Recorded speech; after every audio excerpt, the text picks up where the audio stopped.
Dragon Ball Super episode 62 was a really cool episode. I enjoyed it a lot. The last episode was totally action-packed. Compared to that, there were not much action in this episode. However, there was some really intense actions, reanimation of a classic Dragon Ball moment, and the entire episode overall was quite eventful.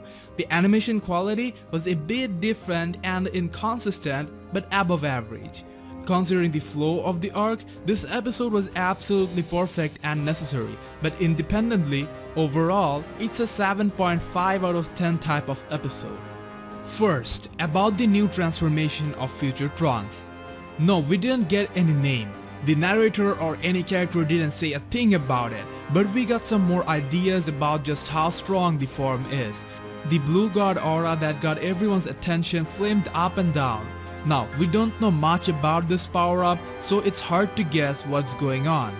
It could either hint that Trunks is yet to master the power, or it is just how it is. It flames up when the user is charging an attack or is in a serious situation. It did look like Trunks got quite stronger than Goku and Vegeta currently. He was able to hold Black and Zamasu at the same time. He deflected away a powerful attack by Zamasu and Black and successfully defended Zamasu Black while Goku and company escaped. Trunks' power growth surely looks interesting. Without this transformation, it wasn't making much sense for him to fight alongside Goku. However, the blue aura that we see over Trunks is kind of electrical, contrary to that of Goku and Vegeta's SSB aura. From the spoilers of the coming episode, we do know Trunks won't be able to defeat them, but would be able to survive till Goku and company returns. We will find out more about this in the coming Dragon Ball Super episode 63. The trailer looked sick. We are going to get some mad action in the next episode. I'll do a preview breakdown soon. Meanwhile, back in the original timeline, Bulma needs some time to get the time machine running again. There's a small gathering as Piccolo, Krillin, Chi-Chi, Goten and Gohan arrives. Piccolo of course suggests the evil containment wave technique to seal down the immortal Zamasu who can't be defeated otherwise. In Dragon Ball, Piccolo countered evil containment wave, and from this episode, we know that he can also use the move. But Goku decides to learn it from his all-time master, Roshi. I really enjoyed this Master Roshi segment. Roshi is hands down all-time best master of Goku. It is because the base Master Roshi built for Goku both mentally and physically that made Goku so special. Master Roshi's involvement in the tournament as Jackie-chan showed just how much he cared about Goku. So after all this, even after Goku became a god, it felt really good to see Goku coming back to Master Roshi once again to learn something.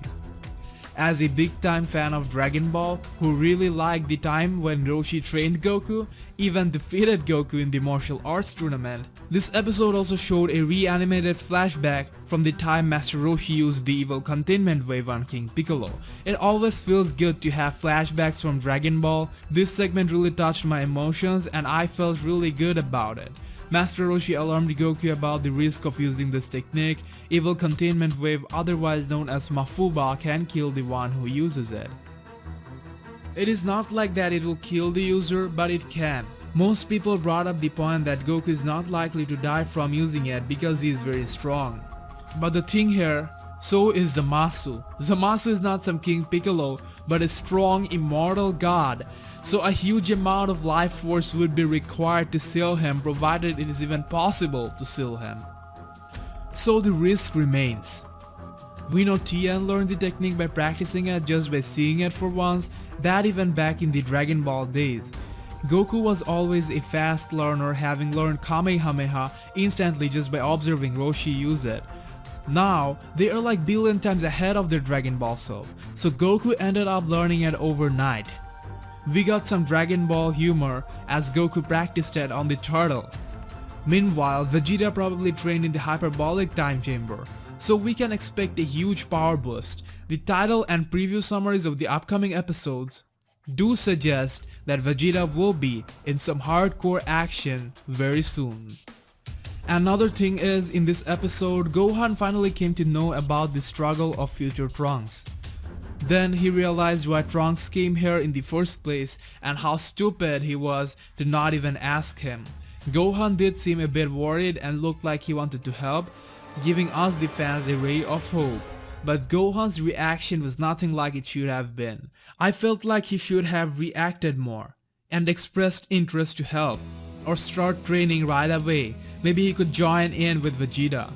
But over the years he was brainwashed quite well, and it might take some time for him to transform back to normal from the disappointment that he has become. Now, even if Gohan doesn't return in this arc, this is a positive sign. They are hinting the fans and trying to make the fan demands even higher. That makes me believe Gohan might in fact become a fighter again sooner or later. Just want to mention that I feel disappointed with Gohan's reaction. He should have been more upset for not being able to help future Trunks who saved them in the Cell Saga. This episode also emphasized even more on the character development of Kid Trunks and also a bit for Goten. He really wants to help his future self along with Goten, but the reality is just too harsh and they would truly be of no help. However, since they're getting determined, they might start training by themselves, and guys, these kids have some next level potential. They became Super Saiyans almost by doing nothing, so they can certainly get way stronger. I don't see them getting involved in this big action this time, but I really appreciate the screen time that they are getting. Beerus also got some attention in this episode. He was the one who got proven wrong. Bulma confronted him directly and held him responsible. I guess Beerus wasn't quite expecting this. He tries to talk himself out, saying he also thought that would happen. Later, he just walked out of it, saying he destroyed Prison Zamasu. Other timelines are not of his concern. Even though he said that, he still actually feels responsible, frustrated, and embarrassed for being wrong. He thus goes to Universe 10, Gawasu's place, and tries to find a solution. As a god of destruction, he shouldn't even be allowing time travel, let alone him going to the future and destroying Zamasu. So he is kind of upset that he can't do it. Gawasu said he will try to figure out a solution because he feels responsible for selecting Zamasu as an apprentice. This showed that Beerus genuinely cares about his mortal friends from the planet Earth. Also, the time thingy was explained for others in this episode once again. The basic we need to know is Zamasu from a branch of the original timeline got Goku's body thanks to the Super Dragon Balls. After killing Goku in that branch, he then went to future Trunks' timeline and teamed up with future Zamasu. Then future Zamasu wished for immortality. Later they wished to destroy the Super Dragon Balls once their desires were fulfilled. So overall, it was a cool episode. They slowed down a bit, which was absolutely necessary after the intensity of the last episode. This episode was more of a build-up for the next one. Make sure you subscribe to my channel if you don't want to miss my preview breakdown. Also, we have spoiler up to episode 65. The link is attached in the description, you can check it out. Bless the comment section with your opinion. See you in the next Dragon Ball video.